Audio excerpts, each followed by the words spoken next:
Hello दोस्तों, देखिए पिछले वीडियोस में हमने जो है आपको बताया था पिछली वीडियो में सॉइल इरोजन के बारे में। किसके बारे में? सॉइल इरोजन के बारे में बताया था। बात कर रहे थे सॉइल इरोजन के बारे में। आज हम बात करेंगे वाटर इरोजन के बारे में। वाटर इरोजन को जानने से पहले थोड़ा सा हम उसको रिकैप कर लेते हैं। सॉइल इरोजन हमने क्या बताया था? सॉइल इरोजन में सॉइल का एक जगह सॉइल पार्टिकल्स का टूटकर एक जगह से दूसरी जगह पर पहुंचना ये क्या कहलाता है? सॉइल इरोजन कहलाता है। ठीक है, यानी कि हमने उसमें तीन टर्म प्रयोग किए थे, डिटैचमेंट, ट्रांसपोर्टेशन और डिपोजिशन। ठीक है, बात करते हैं वाटर और उसके बनने के क्या कारण होते हैं, उसके होने के क्या कारण होते हैं, उसके बारे में भी हमने बात कर ली थी। बात करेंगे वाटर इरोजन के बारे में। देखिए वाटर इरोजन सेम जो है आपका उसकी प्रोसेस होती है। जो आपका वाटर इरोजन और विंड इरोजन दो प्रकार का होता है। सॉइल को ही एक जगह से दूसरी जगह पर ले जाने का कार्य करते हैं, वाटर इरोजन कहलाता है।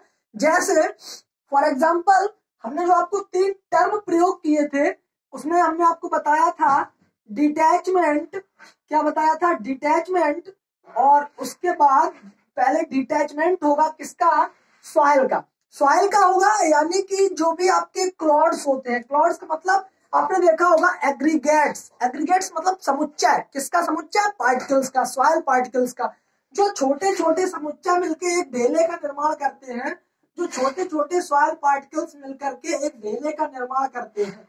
अब ये जो ढेला है, ये जो क्लॉड्स का निर्माण हुआ है, इस क्लॉड्स पर मान लीजिए कि इस क्लॉड्स पर क्या हुआ? वर्षा की बूंद आकर के गिरती है। ठीक है, वर्षा की बूंद आकर यानी कि रेन ड्रॉप यहाँ पर गिरती है। तो क्या होता है कि जब रेन ड्रॉप गिरती है तो वह एक फोर्स के साथ इस पर गिरती है। ठीक है, जब एक फोर्स लगता है उसमें तो इसके जो कण है वह टूटकर बिखर जाते हैं। वह जो सॉइल पार्टिकल्स होते हैं वह टूटकर एक जगह से दूसरी जगह पर बिखर जाते हैं। ठीक है, कितनी ऊंचाई तक बिखरते हैं? लगभग 2 फीट की ऊंचाई तक उछलकर और लगभग इधर 4 फीट की लंबाई तक, 4 फीट की दूरी तक वह एक स्थान से दूसरे स्थान पर पहुंच जाते हैं। यानी कि लगभग ऊपर उठते हैं कितना? 2 फीट तक। ठीक है, और कितनी दूर पर गिरते हैं? जाकर के लगभग 4 फीट की दूरी पर गिरते हैं। ये देखिए यहां से हुआ इस क्रिया को, यानी कि जो सॉइल पार्टिकल्स होता है, जो क्लॉड्स होता है, उसको टूटने की, उसके जो टूटने की क्रिया है वह क्या होगी? डिटैचमेंट होगी। वह क्या होगी? डिटैचमेंट होगी। अब यहां से अपवाह होगा। क्या होगा? अपवाह होगा, यानी कि जो रन ऑफ होगा उसके माध्यम से ये जो सॉइल पार्टिकल्स होंगे यह जो है दूसरी जगह पर पहुंच जाएंगे। दूसरी जगह पर पहुंच जाएंगे तो इस पहुंचने की क्रिया को हम क्या देते हैं? क्या? ट्रांसपोर्टेशन। तो पहले डिटैचमेंट होगा, उसके बाद ट्रांसपोर्टेशन होगा। क्या होगा? ट्रांसपोर्टेशन होगा। और फिर उसके बाद आपका डिपोजिशन होगा, यानी कि जहां पर ये रुकेंगे जाकर के वहां पर हम उसे कह देते हैं डिपोजिशन।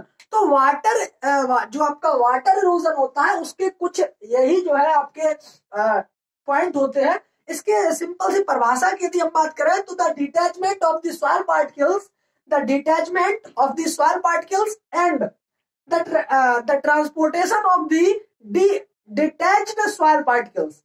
ठीक है, and deposition of the transported soil particles, यानी कि एक चीज से दूसरी चीज कनेक्टेड है और यही कनेक्टेड होने को हम कह देते हैं क्या? वाटर इरोजन कह देते हैं। ठीक है, डिटैचमेंट होगा, ट्रांसपोर्टेशन होगा, डिपोजिशन होगा। इसमें ये तीन टर्म आपको याद रखने है। ठीक है, वाटर इरोजन में आपका जो है कई प्रकार का होता है।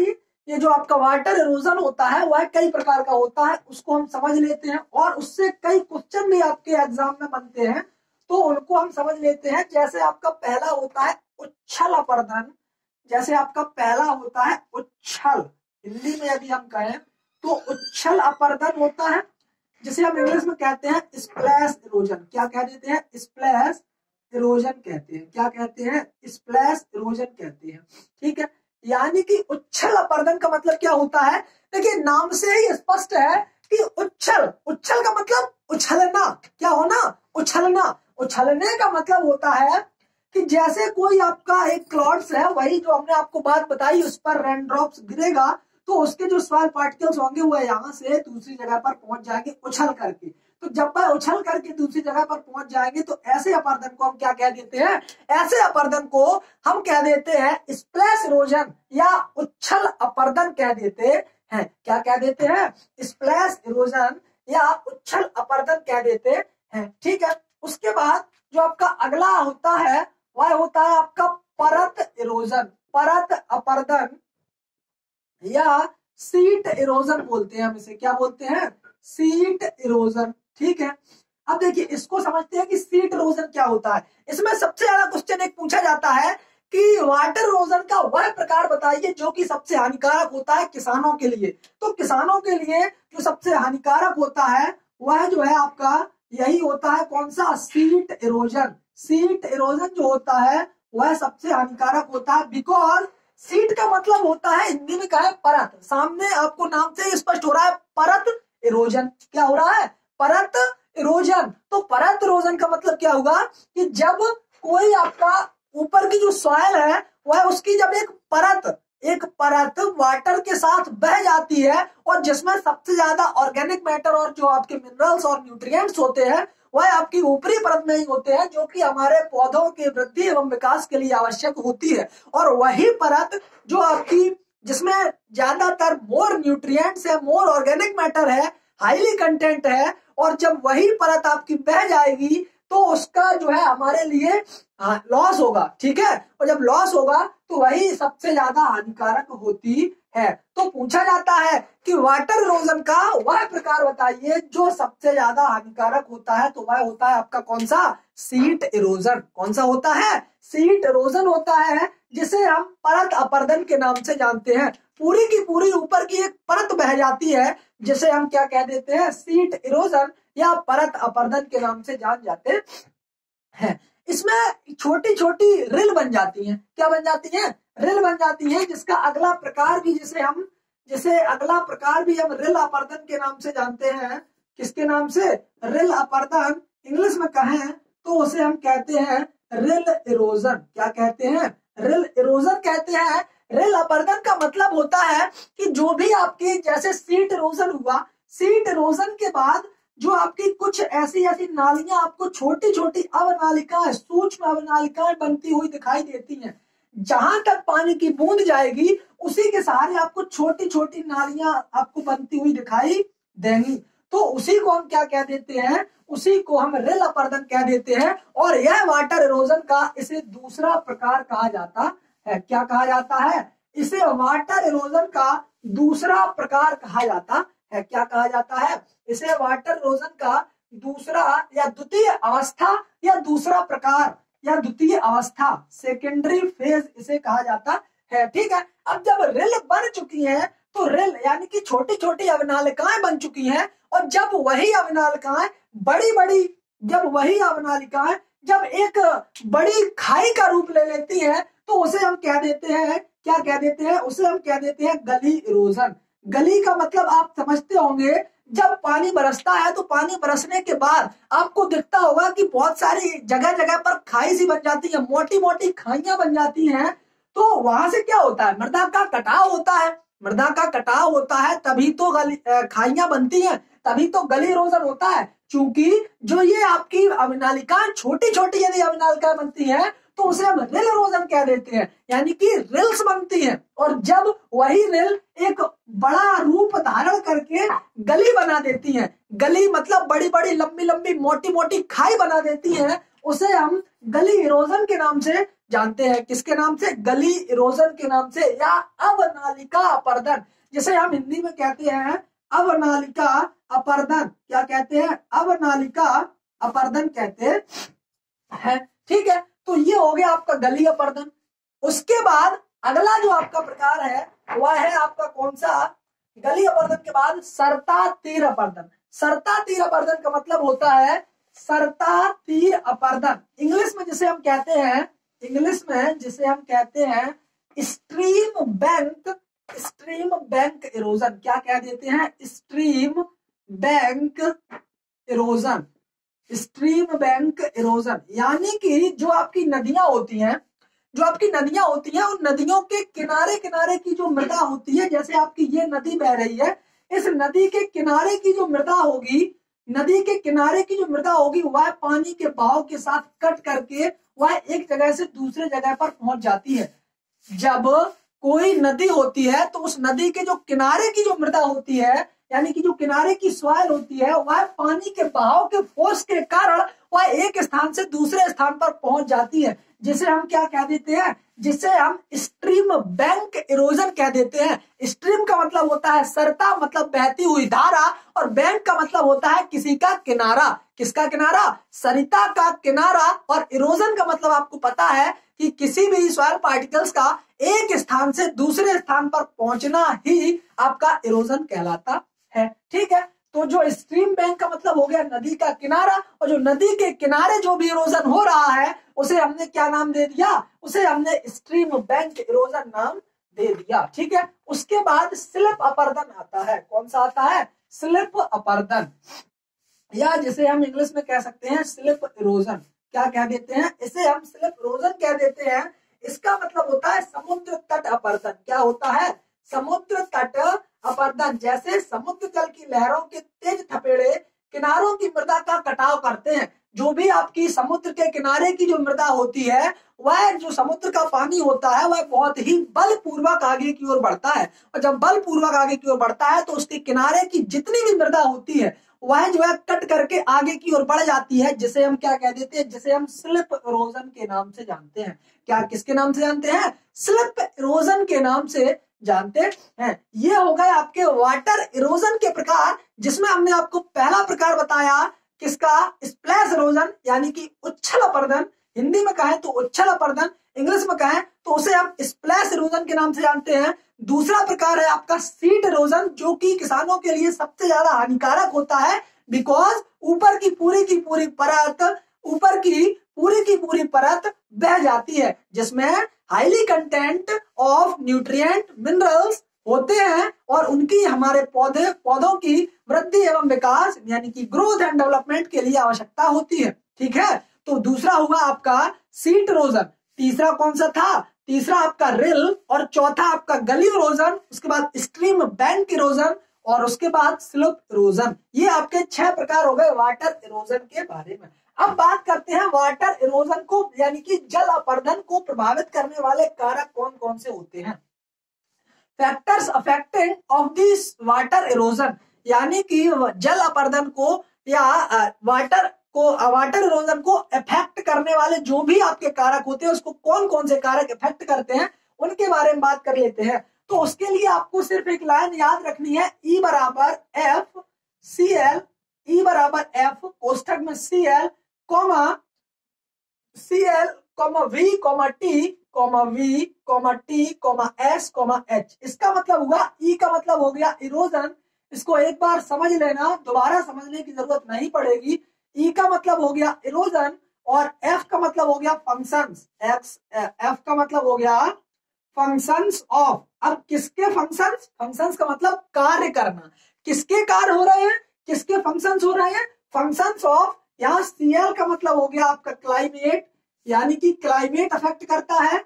दूसरा V का मतलब हो गया आपका वेजिटेशन।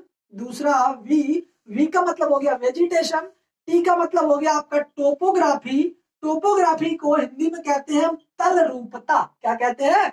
तल रूपता कहते हैं। वेजिटेशन को हिंदी में हम वनस्पति कहते हैं, और क्लाइमेट को हिंदी में हम जलवायु कहते हैं। क्या कहते हैं? जलवायु कहते हैं। और टी के बाद एस जो वह आपका सॉइल फैक्टर्स होता है, और एच बराबर जो है वह आपका ह्यूमन फैक्टर होता है। कौन सा फैक्टर होता है?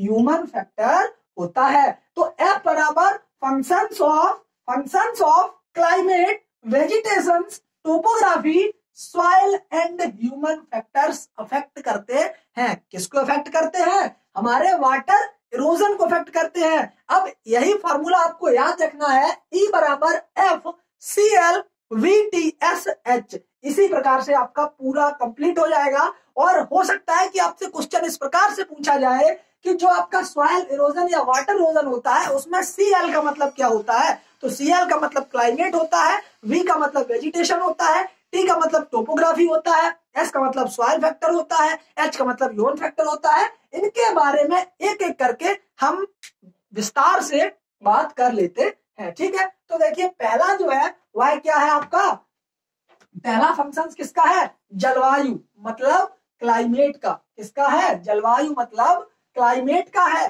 तो क्लाइमेट के बारे में यदि हम बात करें तो क्लाइमेट जो है वह कई प्रकार के, क्लाइमेट में कई चीजों को इंक्लूड किया जाता है। क्लाइमेट में कई चीजों को इंक्लूड किया जाता है, जैसे आपकी रेनफॉल होती है, रेनफॉल का मतलब वर्षा, उसके बाद ताप, और ताप के बाद यानी कि जिसे हम बोलते हैं क्या, टेम्परेचर, और उसके बाद आपकी वायु होती है। तो ये जो है आपके यानी कि वायु का मतलब विंड वेलोसिटी। ठीक है, तो वाटर इरोजन को प्रभावित करने वाले कारक में पहला फैक्टर है वह है आपका क्लाइमेट। क्लाइमेट के अंदर भी आपके कई फैक्टर्स होते हैं, जैसे आपका रेनफॉल होता है, टेम्परेचर होता है, और उसके बाद विंड वेलोसिटी कह लें या हम वायु कह सकते हैं। ठीक है, उसके बाद रेनफॉल में भी आपके 3 को फैक्टर होते हैं, रेनफॉल के अंदर भी आपके 3 को फैक्टर होते हैं, जैसे आपका इंटेंसिटी होता है, क्या होता है, इंटेंसिटी का मतलब होता है वर्षा की प्रचंडता।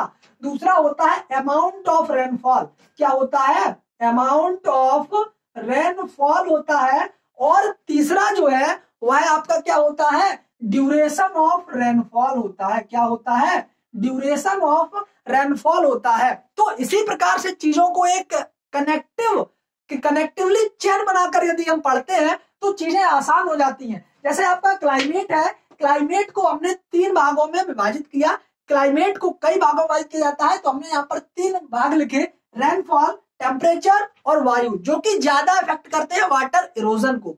इसको वाटर इरोजन को, जिसमें वर्षा को भी हमने 3 भागों में विभाजित किया, क्योंकि वर्षा जब होती है तो हमारा वाटर इरोजन होता है। अब यदि वर्षा की इंटेंसिटी का मतलब हुआ प्रचंडता, अब प्रचंडता यानी कि इंटेंसिटी का मतलब क्या हुआ, इसको थोड़ा समझते हैं। कि जैसे मान लीजिए कभी कभी वर्षा इस प्रकार की होती है कि वह वर्षा हुई 2 घंटे तक, लेकिन उसके जो रेनड्रॉप का जो साइज है, और एक चीज हम आपको और बता दें कि जो आपकी रेनफॉल होती है यानी कि कुल प्रेसिपिटेशन टोटल रेनफॉल आपकी टोटल जो आपकी रेनफॉल है वह कितनी है, 1194 मिलीमीटर। कितनी है, 1194 मिलीमीटर कह लें, या इसी को हम 120 सेंटीमीटर औसत वार्षिक वर्षा है। एवरेज एनुअल रेनफॉल जो आपकी है एक वर्ष की इंडिया की, वह कितनी है, 120 सेंटीमीटर या फिर 1194 मिलीमीटर। यदि 1194 ना याद कर पाए तो कम से कम 1190 मिलीमीटर आप मोटा मोटा इसको याद रख सकते हैं। सेंटीमीटर की यदि हम बात करें तो 120 सेंटीमीटर होती है। तो जो इंटेंसिटी होती है, इंटेंसिटी का मतलब ये होता है कि वर्षा हुई 2 घंटे तक, लेकिन उसकी जो इंटेंसिटी थी वह बहुत ज्यादा कम थी।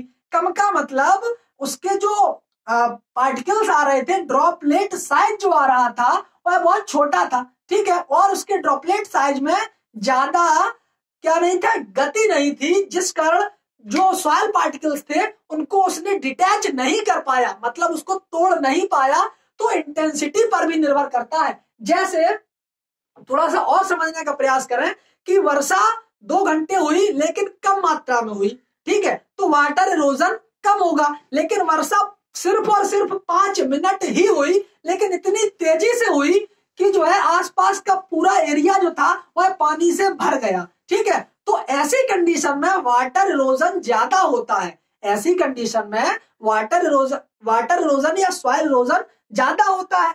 क्यों? क्योंकि इंटेंसिटी उसकी बहुत ज्यादा थी। किसकी? रेनफॉल की। रेनफॉल के बारे में यदि हम थोड़ी सी बात करें तो रेनफॉल भी जो होती है उसका ड्रॉपलेट साइज 0.5 mm से अधिक होता है।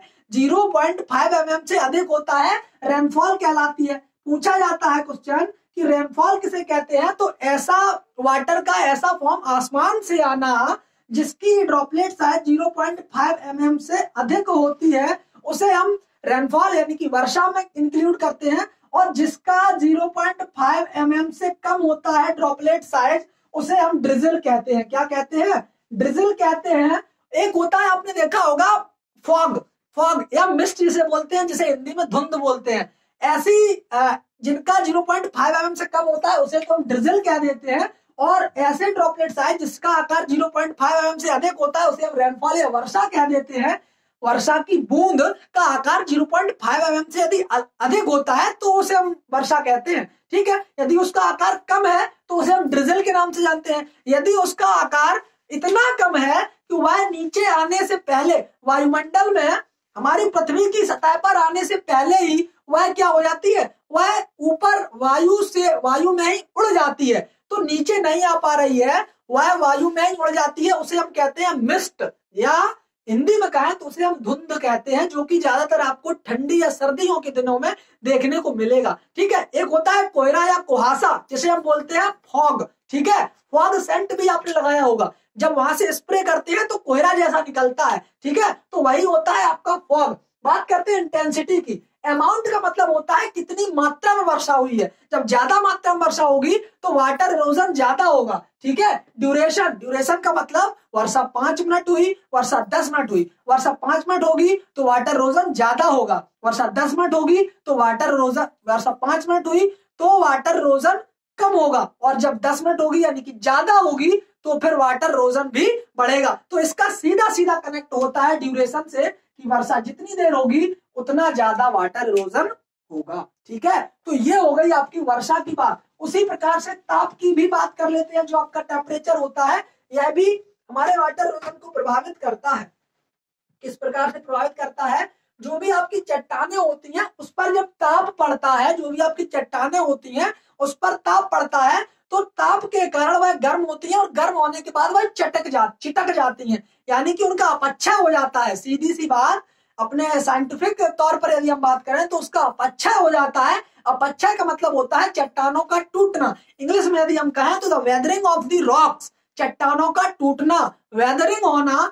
और जब वेदरिंग हो जाती है तो उसमें सांस बन जाती है, सांस बनती है तो उसमें बरसात के मौसम में पानी जाता है, वायु जाती है, यानी कि ऑक्सीजन जाती है, उसके कारण वह चटक कर बिखर जाती हैं, चट्टानें भी टूट जाती हैं, और चट्टानों से ही रिगोलिथ बनता है, और रिगोलिथ के बाद हमारा जो है आपकी ट्रू सॉइल यानी कि मृदा का निर्माण होता है। तो इस प्रकार से भी जो है आपका वाटर इरोजन इफेक्ट होता है, और वायु से भी वाटर इरोजन इफेक्ट होता है। किस प्रकार से, जैसे वायु आपकी अधिक गति में चल रही है तो वाटर इरोजन ज्यादा होगा, सॉइल इरोजन ज्यादा होगा, और यदि वायु की गति कम है तो सॉइल पार्टिकल्स एक जगह से दूसरी जगह पर नहीं पहुंच पाएंगे, तो जो है आपका सॉइल इरोजन कम होगा, ठीक है। उसके बाद अगला जो आपका फैक्टर है वह क्या है, वेजिटेशन। अगला जो आपका फैक्टर है वह है वेजिटेशन। वेजिटेशन के बारे में बनने कारण में हमने आपको पहले भी बताया था।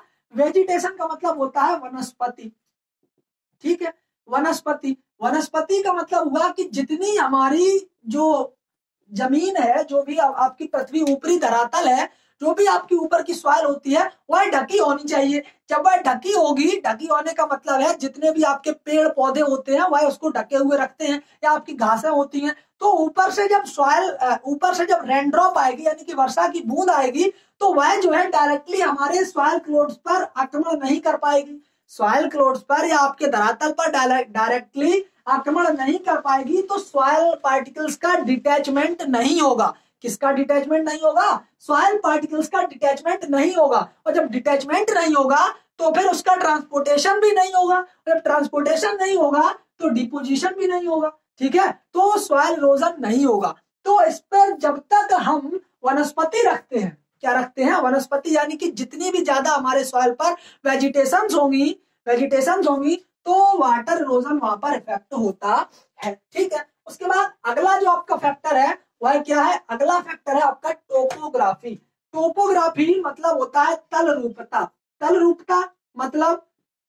रूपता का मतलब होता है, जैसे यदि हम खेती कर रहे हैं आपके ढलानों वाले क्षेत्र में, तल रूपता, जहां पर ढलान होती है वहां पर वाटर की स्पीड भी ज्यादा होगी, क्योंकि वाटर को बहने के लिए ढलान मिल रही है। तो जब वाटर की स्पीड ज्यादा होगी तो जहां पर गति बढ़ती है तो वहां पर मृदा के कणों में भी गति होती है। जब ढलान 4 गुना बढ़ता है, जब स्लोप जो होता है, स्लोप का मतलब ढाल, तो जब स्लोप 4 गुना बढ़ता है तो वाटर इरोजन की स्पीड कितनी बढ़ती है? 2 गुना बढ़ती है। कितनी बढ़ती है? 2 गुना बढ़ती है। ठीक है, तो तलरूपता का मतलब होता है जब ढाल अधिक होगी तो वाटर इरोजन भी अधिक होगा। क्या अधिक होगा? वाटर इरोजन भी अधिक होगा। और जब प्लेन सरफेस होगी, प्लेन सतह होगी, समतल होगा, तो वहां पर वाटर को बहने के लिए इतनी गति नहीं मिल पाती है जिससे कि वह ज्यादा से ज्यादा सॉइल को डिटैच कर पाए, और डिटैच नहीं कर पाता है तो सॉइल इरोजन कहीं ना कहीं रुक जाता है। उसके बाद अगला है आपका सॉइल। तो सॉइल फैक्टर में क्या होता है?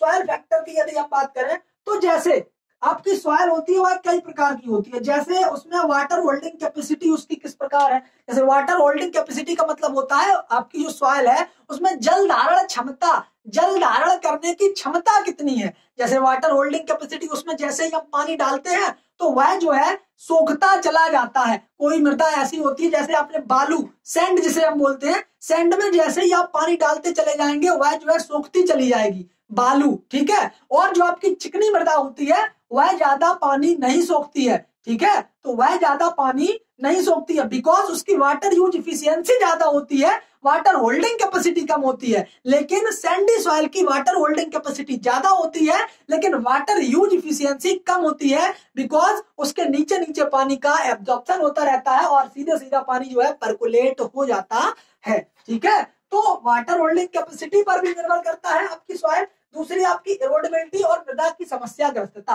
मृदा की समस्याग्रस्तता का मतलब है आपकी मृदा किसी भी समस्या, कोई भी समस्याग्रस्त तो नहीं है। जैसे एरोडेड हो सकती है, आपकी वाटर लॉग्ड हो सकती है, आपकी अम्लीय हो सकती है, क्षारीय हो सकती है, लवड़ी हो सकती है। तो ये सभी चीजें भी हमारी जो है मृदा को अफेक्ट करती हैं, किससे? आपके वाटर इरोजन को करने में। ठीक है, उसके बाद अगला है आपका मानवीय कारक, जिसे हम ह्यूमन फैक्टर बोलते हैं। क्या बोलते हैं? ह्यूमन फैक्टर बोलते हैं। अब देखिए ह्यूमन फैक्टर में क्या होता है? ह्यूमन फैक्टर में क्या होता है, जैसे हमने क्या किया, इसमें भी आपके कई फैक्टर्स होते हैं। ह्यूमन फैक्टर को भी हमने कई को फैक्टर में वर्गीकृत किया। जैसे नंबर आता है प्लाविंग करने का ढंग, मतलब नंबर ए पर हो गया आपका जुताई का ढंग। अब जैसे जुताई के ढंग का मतलब हो गया, हमने क्या किया कि जुताई तो कर दी, लेकिन यदि आपकी ढालू भूमि है, कैसी भूमि है? ढालू भूमि है, स्लोप यदि ज्यादा है, तो यदि हम ढाल के समांतर, किसके? ढाल के समांतर जब हम जुताई करते हैं तो मृदा इरोजन यानी कि जो वाटर इरोजन होता है वह क्या होता है? वह प्रमोट होता है। ठीक है, और यदि हम ढाल के विपरीत दिशा में, जब हम ढाल के विपरीत दिशा में जुताई करते हैं तो वाटर इरोजन कम होता है। ठीक है, उसके बाद जुताई का ढंग हो गया। उसके बाद होता है आपका फसल उगाने का ढंग। क्या होता है? फसल उगाने का ढंग। फसल उगाने का ढंग का मतलब है, जैसे आपकी स्लोपी सॉइल है, कौन सी सॉइल है? स्लोपी सॉइल का मतलब ढालू भूमि है, तो वहां पर यदि हम ढाल के समांतर फसलों की लाइनों को यदि हम बो रहे हैं, फसलों की लाइनों की बुआई जब हम ढाल के समानांतर कर रहे हैं तो वहां पर क्या होगा? वाटर इरोजन प्रमोट होगा बिकॉज वाटर को निकलने के लिए डायरेक्टली जगह मिल जाएगी और वह सीधा सीधा बहता हुआ चला जाएगा। ठीक है, अब यदि हमारे पास ढाल इस प्रकार से है और इनकी मेड़ों को हम सीधा सीधा ना बनाकर, ढाल के समांतर ना बनाकर, हम ढाल के विपरीत दिशा में यदि हम बना देते हैं तो पानी जो है ऊपर वाली यहाँ से आएगा और ऊपर वाली मेड़ से रुक जाएगा। ऊपर वाली रिज उसे रोक लेगी। यहाँ से यदि जब पानी कुछ निकलेगा तो उसके नीचे वाली मेड़ उसको रोक लेगी, उसके नीचे वाली मेड़ उसको रोक लेगी। तो इस प्रकार से वाटर इरोजन डिक्रीज होता है, ना कि यहाँ पर प्रमोट होता है। तो ह्यूमन फैक्टर में ये कारक भी आपको प्रभावित करते हैं वाटर इरोजन को, जो हमने आपको बताया जुताई का ढंग। यदि हम समानांतर करते हैं डाल के तो वाटर इरोजन प्रमोट होता है, लेकिन यदि हम डाल के विपरीत करते हैं तो वाटर इरोजन कम होता है। और यदि हम बात करें फसल उगाने के ढंग से, तो जब हम फसलों की लाइनों को यदि हम ढाल के समानांतर बुआई करते हैं तो वहां पर क्या होता है? वहां पर वाटर इरोजन प्रमोट होता है। लेकिन यदि हम ढाल के समानांतर ना करके ढाल के विपरीत जब हम बुआई करते हैं तो वहां पर आपका वाटर इरोजन डिक्रीज होता है। क्या होता है? डिक्रीज होता है। उसके बाद अगला फैक्टर है फसल चक्र का प्रभाव। फसल चक्र का प्रभाव का मतलब क्या है?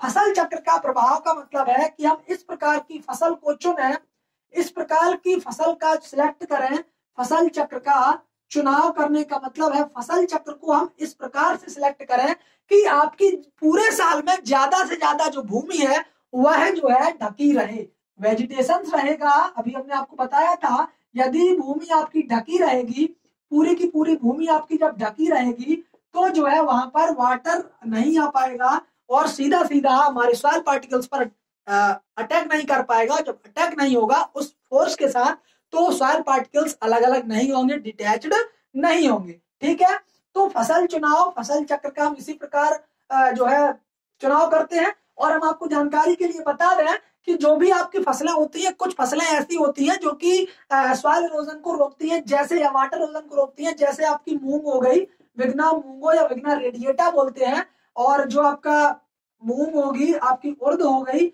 ये जो है उर्द, जैसे आप विग्ना मूंगो बोलते हैं और मूंग को हम विग्ना रेडिएटा बोलते हैं। ठीक है, इनका जस्ट उल्टा साइंटिफिक नेम होता है, विग्ना मूंगो होता है उर्द का और विग्ना रेडिएटा होता है मूंग का। ठीक है, तो इनको जो है थोड़ा सा याद रखना, बिकॉज डायरेक्टली क्वेश्चन परीक्षा में पूछ दिए जाते हैं, तो यहां से थोड़ा सा याद रखना। ठीक है, अब इनका यदि हम सिलेक्ट करते हैं तो आपका सॉइल इरोजन थोड़ा कम होगा। उसके बाद अगला है कार्बनिक पदार्थ। कार्बनिक पदार्थ का मतलब क्या होगा, जब हमारी जो फसलें होती हैं, जब ज्यादा देर तक या ज्यादा समय तक आपके ये ह्यूमन फैक्टर में ही है आपका कार्बनिक पदार्थ, तो जब ज्यादा फसलें होंगी तो उनका कार्बनिक पदार्थ भी ज्यादा बढ़ेगा, कार्बनिक पदार्थ ज्यादा बढ़ेगा तो ज्यादा फसलें ग्रो होंगी। ठीक है, तो इसी प्रकार से ये एक दूसरे चीजों से रिलेट है और इसी प्रकार से हम इनका क्या करते हैं, ह्यूमन फैक्टर में इन्हीं चीजों का हम थोड़ा सा ध्यान रख लेते हैं, तो शायद हो सकता है कि आपका वाटर इरोजन कम होता है। ठीक है, उसके बाद एक समीकरण दिया गया है जल अपर्दन द्वारा मृदा हानि का आकलन करने के लिए एक समीकरण दिया गया है। हो सकता है आपसे पूछ ले, तो उसको नोट कर लेना, जो कि दिया था किसने, विस्मायर तथा या विस्मायर और आपके वैज्ञानिक थे जिनका नाम था स्मिथ ने सन 1978 में दिया था, जिसका आकलन मतलब जिसकी गणना करने के लिए हमें पता चले कि कितना जो है वाटर इरोजन हमारे प्रति ईयर, प्रति साल में, प्रति वर्ष में हो रहा है।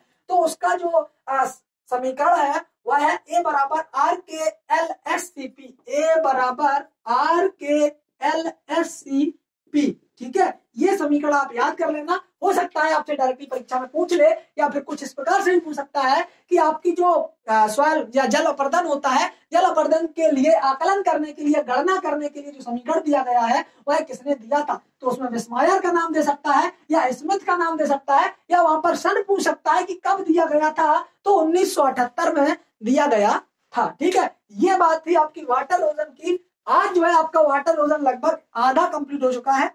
एक वीडियो और आएगी आपकी वाटर इरोजन की, लगभग आपका वाटर इरोजन कंप्लीट हो जाएगा। विंड इरोजन भी आपका बचा है, एक वीडियो में या 2 वीडियो में आपका वो भी कंप्लीट हो जाएगा। ठीक है, तो वाटर इरोजन लगभग आपको पूरा का पूरा समझ में आया होगा। यदि आपको समझ में आया है तो प्लीज एक बार लाइक कर दें और कमेंट सेक्शन में हमें अवश्य बताएं कि वीडियो कैसा लगा, और अपने दोस्तों तक वीडियो को अवश्य पहुंचाएं। ठीक है, ताकि उनको भी जानकारी हो सके कि किस प्रकार से पेपर आते हैं। सोच रहे हैं आपके लिए पेपर भी सॉल्व करवा देते हैं, पुराने जो पिछले ईयर के पेपर हैं उनको भी सॉल्व करवा देते हैं। तो जैसे ही हमें थोड़ा सा टाइम मिलता है उसी प्रकार से हम आपके पेपर को सॉल्व करवाने का प्रयास करेंगे। ठीक है, तो आगे मिलते हैं आपसे अगले वीडियो में, तब तक के लिए जय हिंद, जय भारत, धन्यवाद।